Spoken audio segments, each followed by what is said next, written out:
बढ़रिया गांव में ज्यादातर लोग मछली पकड़कर शहर में बेचने का काम करते थे। धर्मा भी एक मछुआरा था, जिस पर इन दिनों गम का पहाड़ टूटा हुआ था। उसके पिता ने गांव के सेठ मुंशी राम से काफी कर्जा लिया था, जिसका भुगतान अब धर्मा को करना पड़ रहा था। आज फिर मुंशी राम अपने 2 गुंडों के साथ नदी के तट पर धर्मा से पैसे मांगने आता है। सुन भाई धर्मा, बहुत हो चुका तेरा नाटक। अब मुझे बता, मेरे पैसे कब देगा? सेठ जी, थोड़ी मोहलत और दे दीजिए। आपको तो पता ही है मेरी हालत क्या है। तेरी हालत जो मर्जी हो, मुझे अपने पैसों से मतलब है।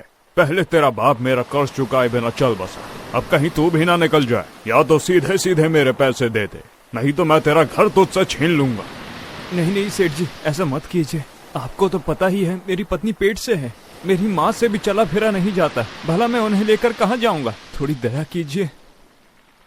ठीक है, 1 सप्ताह का समय देता हूँ। या तो मेरे पैसे दे देना, या फिर अपना बोरिया बिस्तर समेट कर निकल जाना। ये कहकर मुंशी राम और उसके गुंडे वहां से चले जाते हैं। धर्मा बड़ा परेशान होकर घर में माथे पर हाथ रखकर बैठा होता है, जिसे देखकर उसकी पत्नी उससे पूछती है, क्या हुआ? आप इतने दुखी क्यों हो? मुझे बताइए ना, क्या पता मैं आपकी कोई मदद कर पाऊं। सेठ जी ने 1 सप्ताह का समय दिया है। अगर उसके पैसे नहीं लौटा है तो हमें घर खाली करना होगा। इतने कम समय में इतने सारे पैसे हम कहां से लाएंगे? ऊपर से कई दिन हो गए हैं आपको खाली हाथ नदी से आते हुए। अगर कल भी आप मछली पकड़कर नहीं लाए तो हम क्या कमाएंगे और क्या खाएंगे? पता नहीं भगवान क्या चाहता है।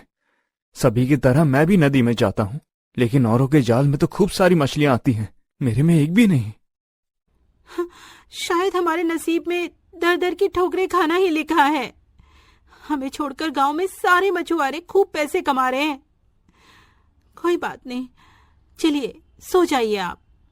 कल सवेरे भगवान का नाम लेकर जाना, शायद कुछ हो जाए। इतना कहकर दोनों सो जाते हैं और अगले दिन धर्मा भगवान का नाम लेकर तट पर पहुंचता है, जहां एक बूढ़ा बाबा उसे देखकर कहता है, सुनो बेटा, आज तुम इस नदी में नहीं, मेरे साथ समुद्र में चलो मछली पकड़ने। बाबा, समुद्र में जाने के लिए यह पूरी नदी पार करनी होगी, जिसमें बहुत ज्यादा खतरा है। अरे क्यों घबराते हो बेटा, कुछ नहीं होगा। मुझ पर भरोसा कर, मैं हूं ना तुम्हारे साथ। घबराऊं क्यों ना बाबा, मेरे घर में मेरे अलावा कमाने वाला कोई नहीं है। अगर मुझे कुछ हो गया तो मेरी बूढ़ी माँ और गर्भवती पत्नी का क्या होगा? लेकिन आज भी तुम मछलियां पकड़कर नहीं ले गए तो फिर उनका क्या होगा? जरा सोचो, मेरे साथ समुद्र में चलो। बाबा की बात से धर्मा को लगा कि उसे समुद्र में जाना ही होगा। धर्मा ठीक है बाबा कहकर बूढ़े बाबा को अपने नाव में बिठाकर समुद्र की ओर चल पड़ता है। समुद्र में पहुंचते ही बूढ़ा बाबा धर्मा से कहता है, सुनो बेटा, अपनी चारों तरफ निगाहें घुमाओ और जहां तुम्हें पानी चमकता हुआ दिखाई दे वहां अपना जाल फेंक देना। ठीक है बाबा, जैसा आप कहो। अचानक धर्मा को पानी में कुछ चमक दिखाई देती है और धर्मा तुरंत अपना जाल उस तरफ फेंक देता है। थोड़ी देर बाद ही धर्मा को लगता है कोई बड़ी मछली उसके जाल में फंस गई है और वो चिल्लाता है, बाबा मेरी मदद करो, लगता है कोई बड़ी मछली हाथ आई है। परंतु उस समय बूढ़ा बाबा नाव में नहीं होता है।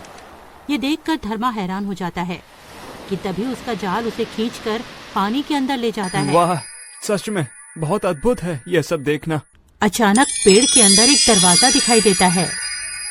इस दरवाजे को खोलो और अंदर चले जाओ। धर्मा वैसा ही करता है। जैसे ही वो दरवाजा खोल के अंदर घुसता है तो उसकी आंखें फटी की फटी रह जाती हैं। उसके सामने कुछ कदम की दूरी पर एक सोने का महल होता है। महल के अंदर घुसते ही उसे सिंहासन पर वही बूढ़ा बाबा बैठा दिखाई देता है, परंतु इस बार उसकी बड़ी दाढ़ी और पगड़ी नहीं थी, बल्कि वो एक सुंदर राजा की तरह दिखाई दे रहा था। आ गए मेरे दोस्त, काफी इंतजार कराया तुमने। माफ कीजिएगा महाराज। माफी मत मांगो, मैं ही चाहता था तुम मेरा समुद्र नगर घूमकर मेरे पास आओ, वरना मैं तुम्हें अपने साथ ही ला सकता था। आप मुझे यहाँ क्यों लाए हो महाराज? मैं तुम्हारा दुख दूर करना चाहता हूँ। मुझे तुम्हारे घर की हालत मालूम है। जी महाराज, शायद मेरे बुरे कर्मों का फल है जो मुझे भोगना पड़ रहा है। तो समझो अब तुम्हारे बुरे कर्मों का फल खत्म हो गया और अच्छे कर्मों का शुरू। मैं तुम्हें बहुत सारा धन दौलत देना चाहता हूँ। धन्यवाद महाराज। तुम्हारा जब मन करे समुद्र नगर में आ जाना और जितना चाहे धन दौलत ले जाना, पर याद रहे तुम्हें इसके बारे में किसी को भी नहीं बताना है। अगर तुमने ऐसा किया तो इस नगर में आने का रास्ता तुम्हारे लिए बंद हो जाएगा। जी महाराज, मैं इस बात को हमेशा याद रखूंगा। इस तरह धर्मा खूब सारी धन दौलत वहां से लेकर अपने गांव लौट आता है और अपना सारा कर्ज चुका देता है। बिमला नाम की एक बुजुर्ग महिला अपने पति टेकचंद के साथ तानपुर गांव में रहती थी। बेटा और बहू तो पहले ही इन दोनों को इसी गांव में छोड़कर शहर रहने जा चुके थे और पति टेकचंद भी काम धाम तो करता नहीं था, बस हर समय नशे में रहा करता था। बेचारी बिमला को ही अपना दोनों का पेट पालने के लिए काम करना पड़ता था। वो घर घर जाकर फल बेचा करती थी। एक दिन टेकचंद लड़खड़ाता हुआ अपने घर आता है और बिमला, मुझे कुछ पैसे देना, मुझे कुछ दारू पीना है। जाओ जी, खुद तो कुछ काम धाम करना नहीं है और मेरे 4 पैसों को भी शराब में उड़ा देते हो। अगर ये पैसे आपको दे दूंगी तो हम खाएंगे क्या? खुद कमाओ और खुद खर्चो। अच्छा, इस उम्र में मैं काम करूं? तू पागल हो गई है क्या? ये उम्र मेरे आराम करने की है। मेरा बेटा जब शहर से वापस आएगा ना, तब देखना मेरे लिए कितने पैसे लेकर आएगा। फिर मैं आराम से बैठ के शराब पीऊंगा।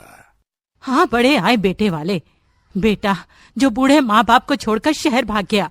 मौसम खराब है, जल्दी चलती हूँ, नहीं तो बारिश आ जाएगी। रोज की तरह बूढ़ी बिमला अपने फलों की टोकरी सर पर रखकर उन्हें बेचने के लिए निकल जाती है। सारे दिन फल बेचने के बाद शाम को बिमला जब घर आ रही होती है, तभी जोरों से बारिश होने लगती है और बिमला पूरी तरह भीग जाती है और घर पहुंच जाती है। हे भगवान, इस उम्र में भी बूढ़े को जवानी सूझ रही है। बारिश हो रही है पर उनका कोई अता पता ही नहीं है। आ जाएंगे तभी खाना बना लेती हूँ। टेकचंद रोज की तरह फिर शराब के नशे में धुत होकर घर आ जाता है। दोनों खा पी के सो जाते हैं।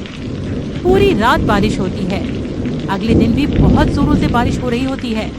बिमला फल बेचने के लिए जाने को तैयार होती है। बिमला, आज मत जा, बहुत तेज बारिश आ रही है। कहीं बाढ़ आ गई तो उसमें बह जाएगी। फिर मुझे दारू पीने के लिए पैसे कौन देगा? बारिश तो अब पूरे महीने ऐसे ही होने वाली है जी। सावन का महीना जो लग गया है। बिमला को पता होता है अगर वो फल बेचने नहीं गई तो वो आज रात को खाने में कुछ नहीं खा पाएंगे, इसीलिए वो बारिश में ही घर से बाहर फल बेचने निकल जाती है। उधर टेकचंद घर में शराब पीकर आराम से सो रहा होता है। दूसरे दिन जोरों की बारिश होती है और गांव में बाढ़ आ जाती है। टेकचंद आराम से सो रहा होता है। जब बाढ़ का पानी उसकी चारपाई के ऊपर आ जाता है, तब उसकी आंख खुल जाती है और वो उठकर बैठ जाता है। हे भगवान, ये घर में पानी कैसा है? बाहर अभी भी बारिश हो रही है। लगता है भारी बारिश होने की वजह से गांव में बाढ़ आ गई है और बिमला भी अभी तक घर नहीं आई है। मुझे उसे ढूंढने जाना होगा। टेकचंद बिमला को ढूंढने निकल जाता है। वो घबराया हुआ होता है और ये सोच रहा होता है कि बिमला पता नहीं कहाँ गई होगी। टेकचंद की कमर तक पानी आ जाता है। बाढ़ में बहुत सी चीजें बहती हुई जा रही होती हैं। सब लोग इधर से उधर जा रहे होते हैं। टेकचंद को भी बिमला को ढूंढते ढूंढते बहुत देर हो जाती है। वो देखता है कि लोग बाढ़ से बहुत परेशान हो रहे हैं। वो देखता है कि 2 लोग बाढ़ के पानी के साथ बहते हुए बहुत दूर निकल जाते हैं। अरे बाप रे, कहीं मेरी बिमला भी बिल्कुल इस तरह से बह के तो नहीं चली गई? नहीं, वो ठीक होगी। मुझे उसे ढूंढना होगा। टेकचंद धीरे धीरे आगे बढ़ने लगता है। तभी वहीं दूर उसे बिमला एक खाली ट्यूब में फंसी हुई दिखाई देती है। वो धीरे धीरे उसके पास जाता है। आप कहाँ थे? मैं घर ही आ रही थी कि अचानक बाढ़ आ गई और मैं यहाँ फंस गई। बिमला, हमें किसी सुरक्षित जगह जाना होगा। तभी वहाँ एक आदमी लकड़ी के फट्टे पर जा रहा होता है। वो टेकचंद और बिमला को अपने साथ ले लेता है और वो दोनों उस तैरते हुए लकड़ी के फट्टे पर बैठ जाते हैं। बाढ़ का पानी और बढ़ जाता है। जहाँ देखो वहाँ लोग कुछ न कुछ जुगाड़ करके बाढ़ के पानी से बचे हुए थे। तभी बिमला देखती है कि उसका बेटा और बहू अपनी बेटी के साथ बाढ़ में फंसे हुए होते हैं। वो शहर से गांव आ रहे थे पर यहाँ बाढ़ की चपेट में आ जाते हैं। अरे बेटा, वहाँ देखो, मेरा बेटा और उसकी बहू अपनी बेटी के साथ वहाँ फंसे हुए हैं। उन्हें भी अपने साथ ले लो, भगवान तुम्हारा बहुत भला करेगा। क्या कहा तुमने बिमला? मेरा बेटा? बेटा, मेरे बच्चों को भी ऊपर ले लो। ठीक है, मैं उन्हें भी ऊपर बुला लेता।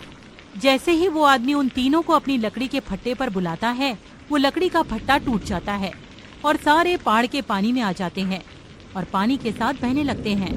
हे भगवान, मेरे बच्चों को बचा लेना, भले ही मुझे अपने पास बुला लेना।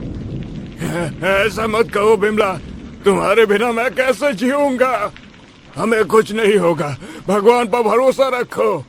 गई भैंस पानी में, मैं भी पागल हूँ जो इन सबको अपने साथ लिया। भगवान बचा लो मुझे। माँ, बाबूजी, आप दोनों घबराओ मत। अब मैं आ गया हूँ। मैं आप दोनों का ध्यान रखूंगा। हम सब यहीं इसी गांव में फिर से अपना घर बनाएंगे। लगातार बारिश होने की वजह से बाढ़ का पानी बढ़ने लगता है। तभी वहाँ बचाव दल के कुछ लोग एक नाव लेके उनकी तरफ आने लगते हैं। वो सब लोगों को अपनी बड़ी सी नाव में चढ़ा लेते हैं। नाव सभी को एक सुरक्षित स्थान पर लेकर आ जाती है।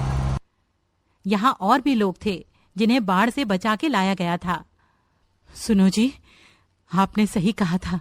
देखो, आपका बेटा आपके पास आ गया। ये हम दोनों का बेटा है। माँ, बाबूजी, आप दोनों मुझे माफ कर दो। मुझे आप लोगों को छोड़ के शहर नहीं जाना चाहिए था। अब मैं कभी आप लोगों को छोड़ के नहीं जाऊंगा। दादी, मैं भी तो हूँ पापा और मम्मी के साथ, मुझे भी तो कोई देखो। बिमला अपनी पोती को गले से लगा लेती है और रवि